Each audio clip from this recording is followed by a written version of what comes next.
Quali sono i modi in cui lo studio può rendere formativa la pratica forense? Scopriamolo!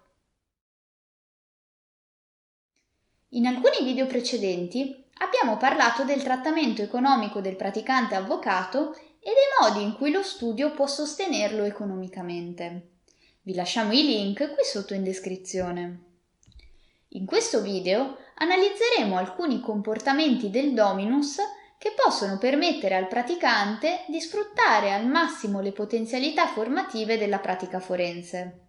Una premessa.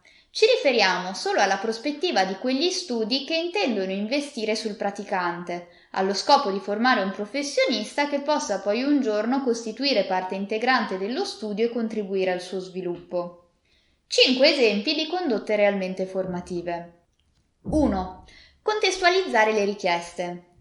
Tipicamente, al praticante è assegnato un segmento di attività che, altrettanto tipicamente, non richiede al dominus o all'avvocato di riferimento di illustrare l'intera pratica.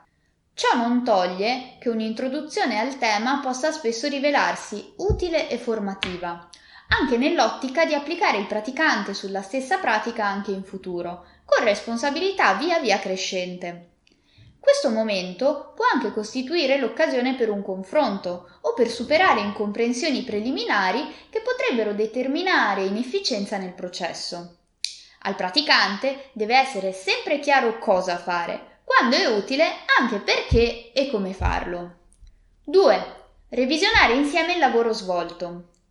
Una volta che il praticante avrà concluso il compito assegnatogli, è utile che il dominus o l'avvocato di riferimento lo affianchi nella fase di revisione, in modo che siano compresi gli errori e soprattutto le strategie per non ripeterli. Come dice Harvey Specter in Suits, un errore fatto 2 volte è una scelta.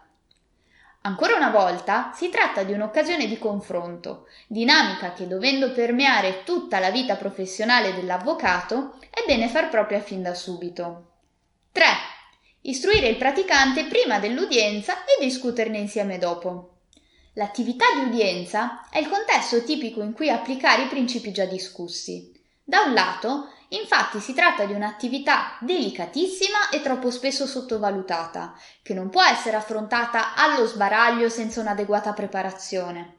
Dall'altro, presenta dinamiche che spesso il praticante può cogliere solo a posteriori, grazie alle spiegazioni dei colleghi di studio più esperti con cui ha partecipato all'udienza. 4. Verificare se la formazione sta funzionando. Gli strumenti di verifica possono essere, ad esempio, riunioni periodiche, in cui discutere con il praticante dell'andamento del rapporto professionale.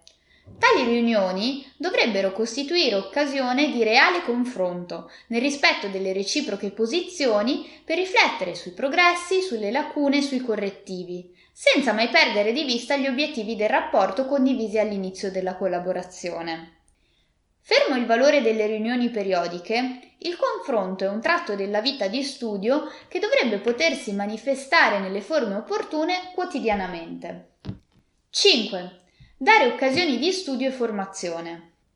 Nel percorso formativo condiviso con il praticante, lo studio può prevedere o consentire la frequenza di corsi specializzanti e master, grazie ai quali il praticante approfondisce specifici settori di suo interesse e strategici per lo studio, con reciproco beneficio. Lo stesso vale per la frequenza di corsi di preparazione all'esame di abilitazione alla professione e per i cosiddetti periodi di study leave, ovviamente retribuiti, con l'auspicio che il praticante possa superare le prove al primo colpo e rientrare in studio da avvocato il prima possibile.